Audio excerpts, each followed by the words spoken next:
नमस्कार दोस्तों, अगर आप शेयर मार्केट में बहुत जल्दी करोड़पति बनना चाहते हो, अपना नसीब बदलना चाहते हो या फिर बहुत जल्दी सक्सेसफुल बनना चाहते हो, तो आज की इस वीडियो में मैं आपको जीरो लॉस स्ट्रैटेजी बताने वाला हूं, जिसका मतलब है आपको लॉस नहीं होगा। लेकिन इस स्ट्रैटेजी में सक्सेसफुल बनने के लिए सबसे ज्यादा जरूरत पड़ेगी पेशेंस की।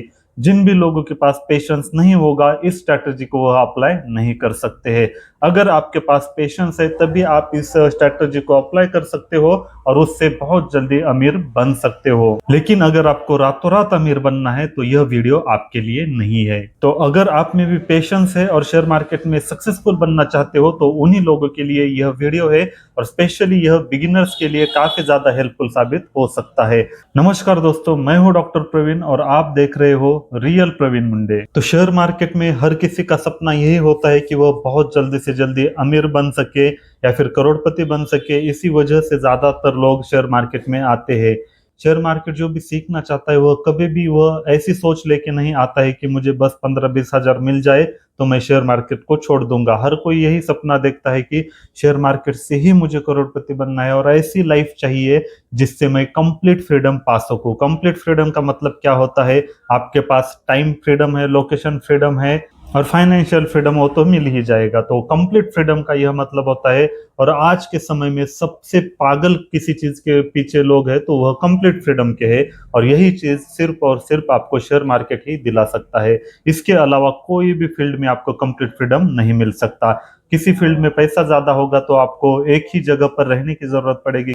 तो इस तरीके से कोई ना कोई एक चीज आपको बांध कर रखती है, लेकिन शेयर मार्केट में ऐसा नहीं है। अगर आप शेयर मार्केट में सक्सेसफुल बन जाते हो तो आपके मन में जो भी आए, जब भी आए, जैसा भी आए, आप वो कर सकते हो। मतलब किसी भी चीज को आप पा सकते हो, कोई भी चीज आप कर सकते हो। जहां पर रहकर करना चाहते हो वहां पर रहकर भी कर सकते हो। तो इतना सब कुछ शेयर मार्केट से मिलता है, यह सारे लोगों को पता है। लेकिन इसमें सक्सेसफुल कैसे बनना है? सक्सेसफुल बनने के लिए सबसे पहले आपको माइंडसेट पर काम करना पड़ेगा और पेशेंस के साथ शेयर मार्केट में टिके रहना पड़ेगा, तभी आप सक्सेसफुल बन सकते हो। आज के इस वीडियो में मैं जो जीरो लॉस स्ट्रैटेजी बताने वाला हूँ वो ये है, आपको सिर्फ और सिर्फ निफ्टी 50 के 50 स्टॉक्स में ही पैसे लगाने हैं। 50 कंपनीज में आपके जो भी पसंद के स्टॉक है उसी में पैसे लगाने हैं। उसके अलावा कहीं पर भी आपको पैसे लगाने की जरूरत नहीं है। तो पैसे कैसे लगाने हैं या फिर स्ट्रैटेजी क्या है? तो कोई भी स्टॉक निफ्टी 50 में से कोई भी स्टॉक पिछले अपने ऑल टाइम हाई से 30% और 40% के बीच में गिरा होगा। मतलब पिछले ऑल टाइम हाई से 30 to 40% के बीच में गिरा है, उस वक्त आपको बाय करना है। और जब वह पिछले ऑल टाइम हाई के लेवल पर जाएगा या फिर पिछले ऑल टाइम हाई के बराबरी कर जाएगा, उस समय आपको उस स्टॉक से निकलना है। बस दुनिया की सबसे अच्छी या फिर सबसे बेहतरीन स्ट्रैटेजी भी आप इसे कह सकते हो, क्योंकि इसमें ज्यादा आपको थ्योरेटिकल नॉलेज लगाने की जरूरत है, ना तो टेक्निकल नॉलेज लगाने की जरूरत है। आपको सिर्फ इतना देखना है, निफ्टी 50 के स्टॉक की लिस्ट निकालनी है। उन 50 स्टॉक में से कौन सा स्टॉक 30 to 40% के बीच में गिरा हुआ है और उसी में आपको इन्वेस्ट करना है। और जब वो अपने पिछले ऑल टाइम हाई पर जाएगा आपको निकलना है। बस इतनी सी स्ट्रैटेजी है, इसमें ज्यादा दिमाग लगाने की जरूरत नहीं है। या फिर बहुत ही मतलब कोई भी जिसे शेयर मार्केट में आए हुए 10 भी दिन हुए हैं वह भी इस स्ट्रैटेजी को फॉलो कर सकता है। और जीरो लॉस स्ट्रैटेजी मैं किस वजह से इसे नाम दिया हो यह समझाता हूँ। निफ्टी 50 में देश की टॉप 50 कंपनीज होती है। वह कुछ रीजंस की वजह से या फिर कुछ समय के लिए तो गिर सकती है, लेकिन यह कंपनी कभी भी 50% से ज्यादा गिरी हो या फिर 70% से ज्यादा गिरी है या फिर डायरेक्ट जीरो हो गई है, ऐसा कभी भी नहीं हो सकता। कुछ रीजंस की वजह से कुछ समय के लिए वह 30 to 40% तक नीचे आ सकती है, लेकिन उससे नीचे वह कंपनियां नहीं जा सकती। जैसे कि एग्जांपल के लिए एचडीएफसी बैंक। अभी एचडीएफसी बैंक बहुत ही डाउन ट्रेंड में चल रहा है, आप सभी को पता है।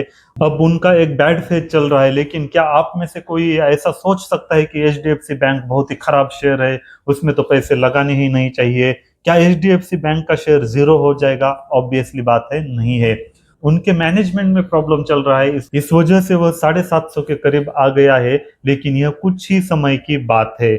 दूसरा एग्जांपल एसबीआई। क्या एसबीआई कभी जीरो हो सकता है? नहीं हो सकता। इसलिए निफ्टी 50 स्टॉक में अगर आप आंखें बंद करके भी 30 to 40 रेंज के बीच में पैसे लगाते हो तो 100% आपको फायदा होगा ही होगा। इसमें कोई भी सोचने वाली बात नहीं है, या फिर आपको कभी लॉस नहीं होगा, मतलब जीरो लॉस यह स्ट्रैटेजी है।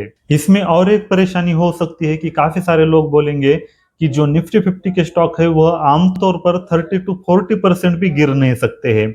अगर आपको ऐसे लग रहा है कि 30 to 40% भी स्टॉक नहीं गिर रहे हैं, ज्यादा समय पर तो आपको 4 से 5 स्टॉक तो मिल ही जाते हैं, लेकिन अगर आपको 30 to 40% में स्टॉक सिलेक्ट करना मुश्किल हो रहा है तो आप 20 to 30% का क्राइटेरिया अप्लाई कर सकते हो।